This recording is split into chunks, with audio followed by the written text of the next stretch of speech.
Where do you like to travel on vacation? Do you prefer the hustle and bustle of the city? Maybe do a little bit of bar hopping or take in a musical? How about traveling to a big sporting event or a concert with thousands of people in attendance? Well, you won't find Adonis Celestine there. No. He prefers a quieter, more secluded type of vacation. Yeah, I love traveling, mostly in the Europe. So I love islands, especially in places where there is low human impact, where I don't see anybody.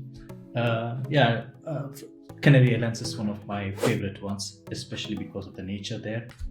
The entire island is like a volcanic eruption, and when you are there, especially during off season, if you're there on a beach, you see like next to the beach, you see a huge pile of volcanic mountains, and then you get this surreal feeling of the power of nature. I love those places. I like to walk around it and spend some time over there. Of course, even if you're seeking the solace of nature, it doesn't count as a vacation if you didn't take any photographs, pics, or it didn't happen. What it is, if you don't have those social media likes next to you, life is boring. I love mountains as well. So just climbing, not a big climber I am, but small mountains where we do a small hike up and then have a small picnic when we come down. So I do it with my family. So my wife also likes to walk. So we go around during the holidays.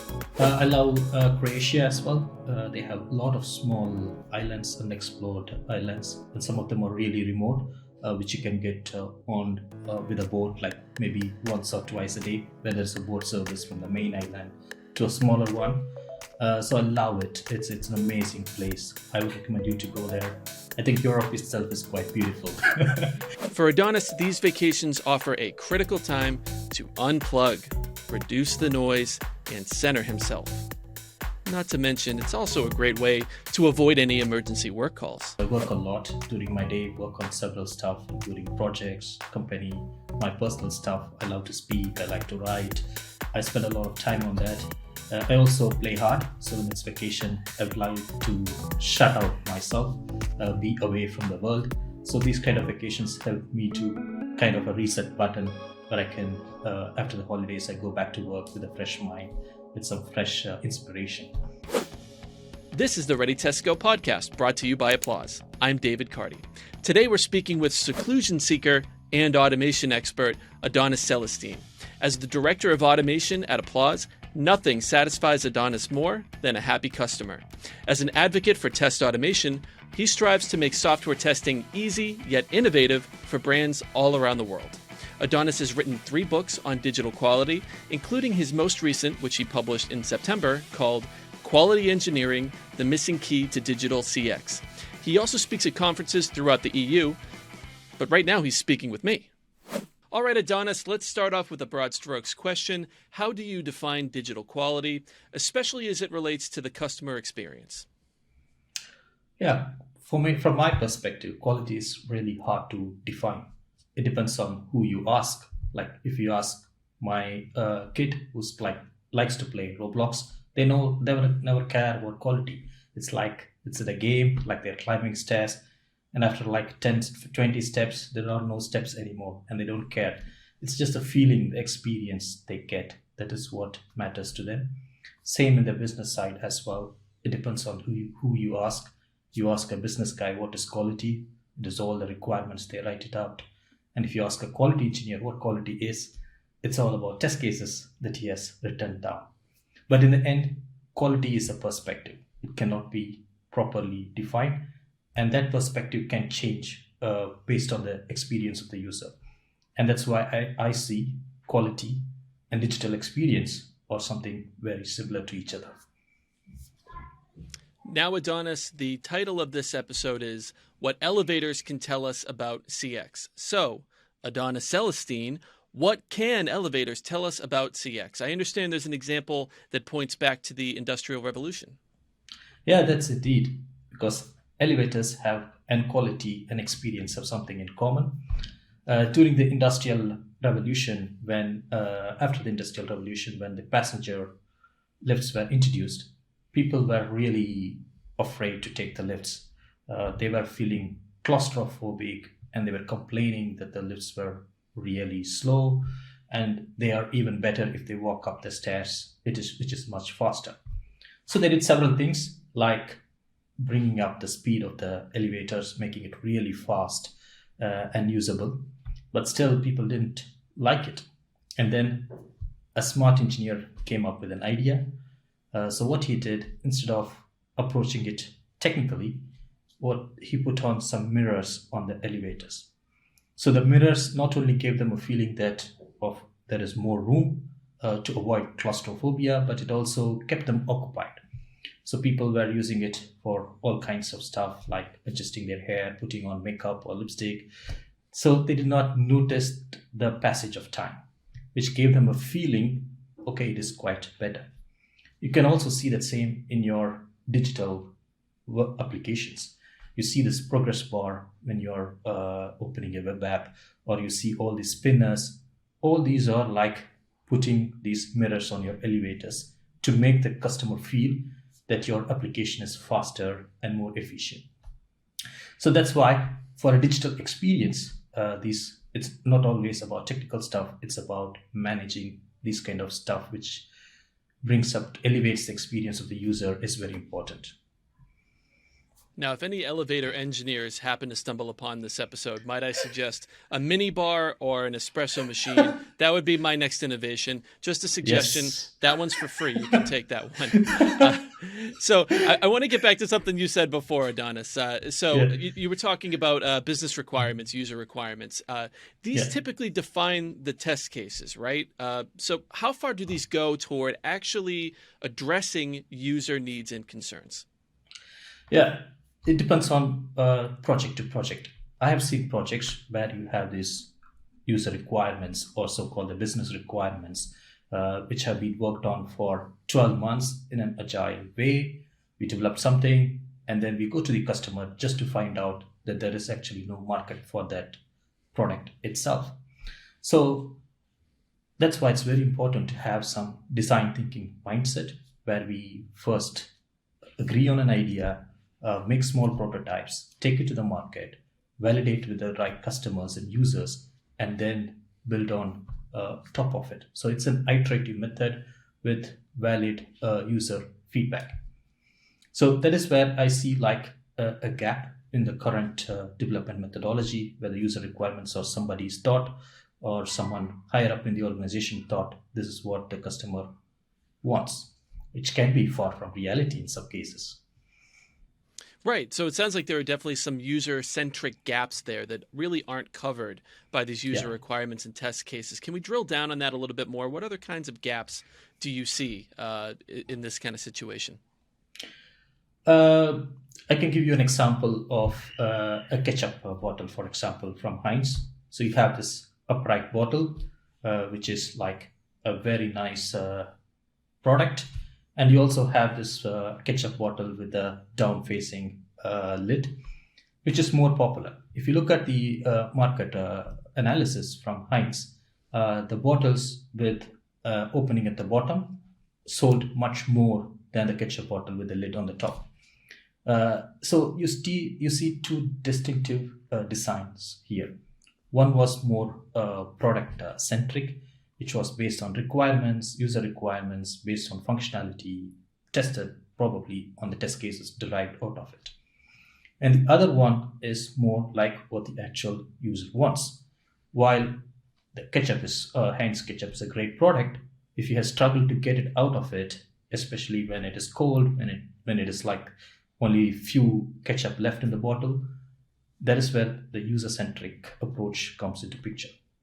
So I see a lot of gaps, and companies which have managed to identify this and make an iterative development in their products have been really successful.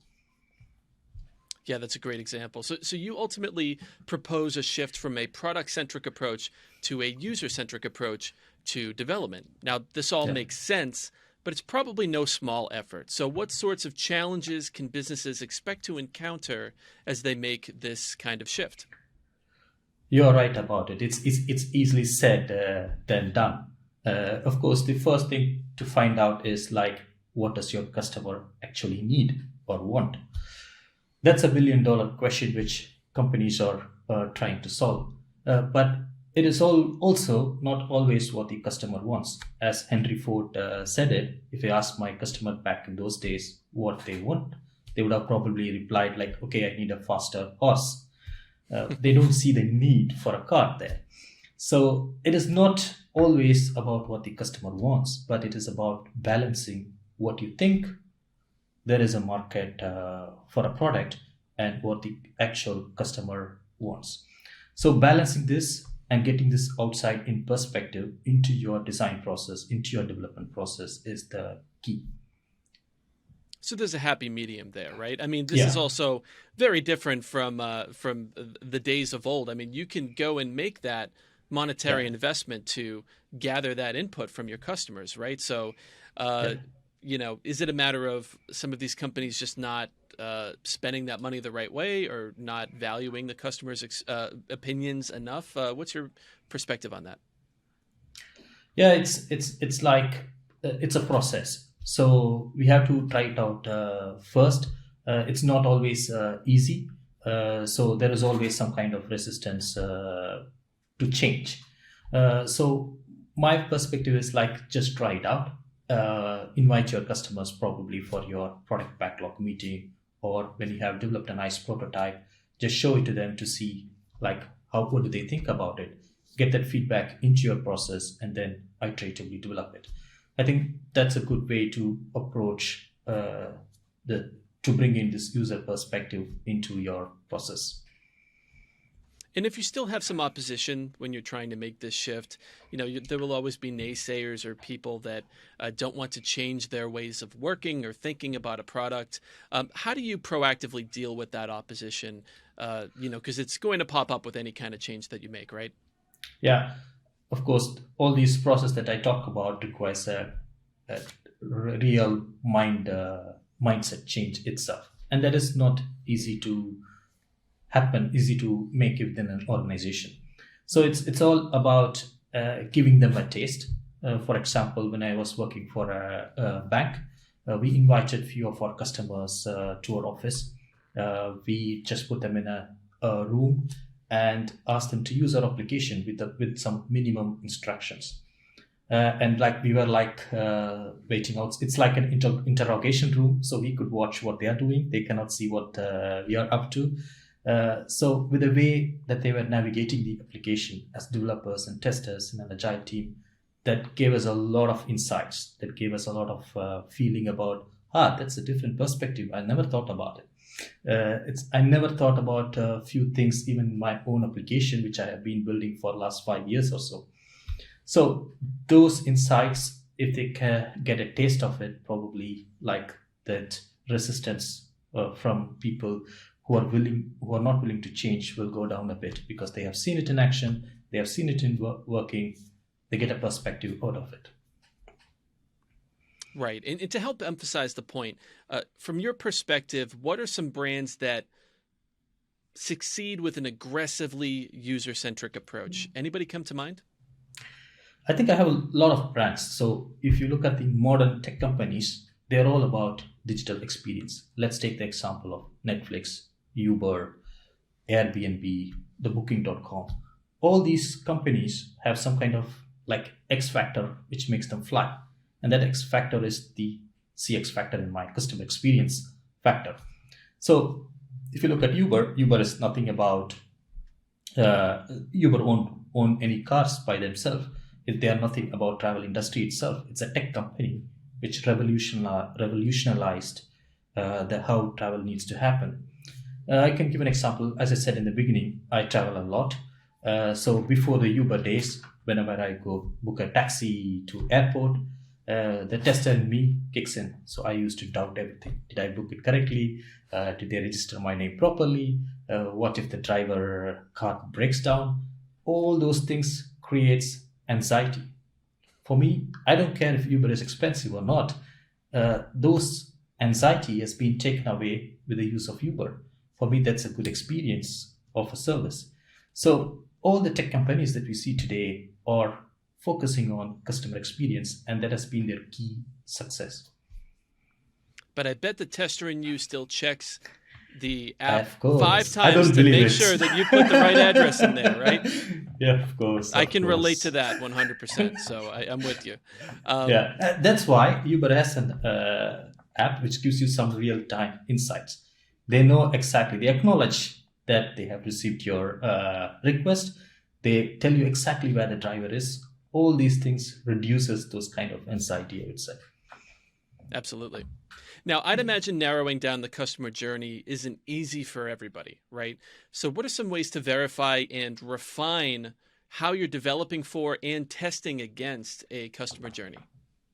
Yeah, there are three different ways. The most common one is like to first build out some kind of personas to identify who are your end customers, what kind of customers you have, segmented based on the age group or based on some kind of segmentation, and then work on those journeys, like how would those customers use my app, uh, and build your application for those personas and also test your application for those personas. That will give you a good insight about what your customer is doing and also to ensure that that journey is seamlessly well. And there is also the second way where it's like a trial and error way, which we call the A/B testing in the quality world, where we send out a feature, see if it is working. For example, in the US elections, back days when President Obama was there, they used this A/B testing to find out which of the website was attracting more hits from the common public. So they had a website with a nice US flag on it. They also had a website with a family picture of Obama on it.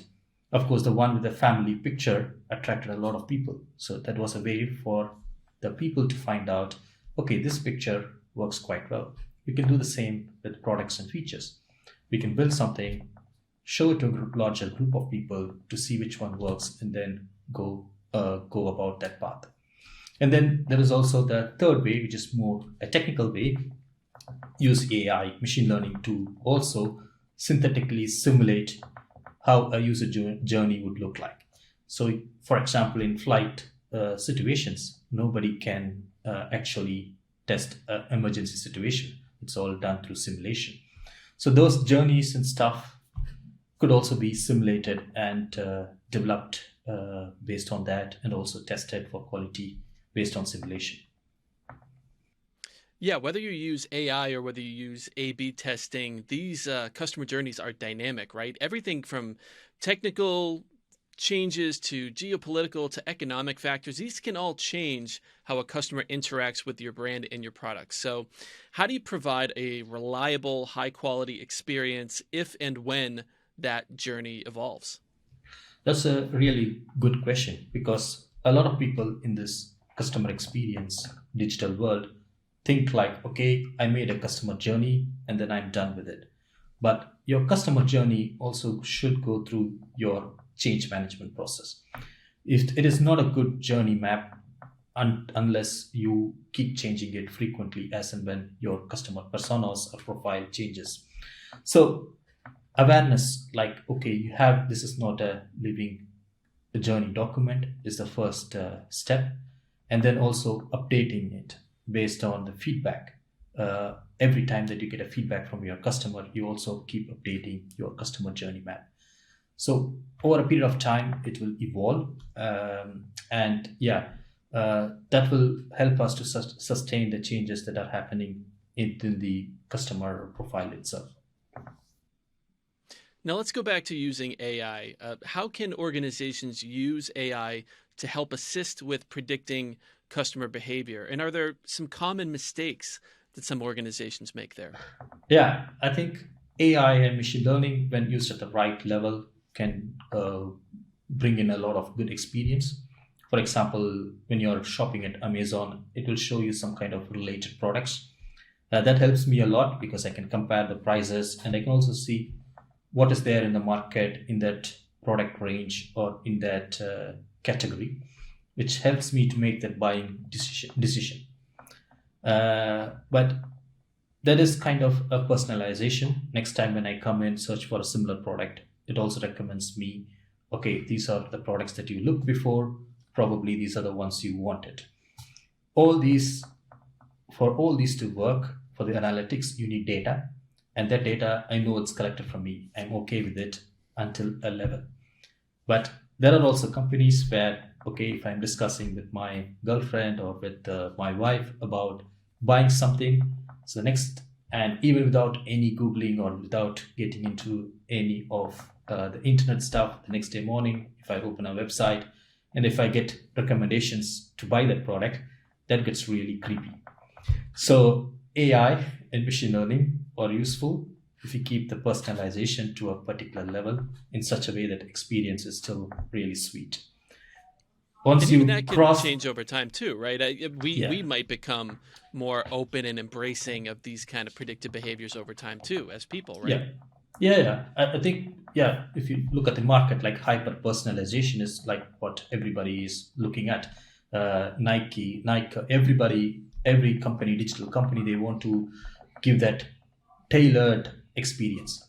But hyper personalization beyond a point can also be quite creepy and piss off customers. A lot of people don't want to give away their data. Yeah, there's definitely a fine line to walk there, to be sure.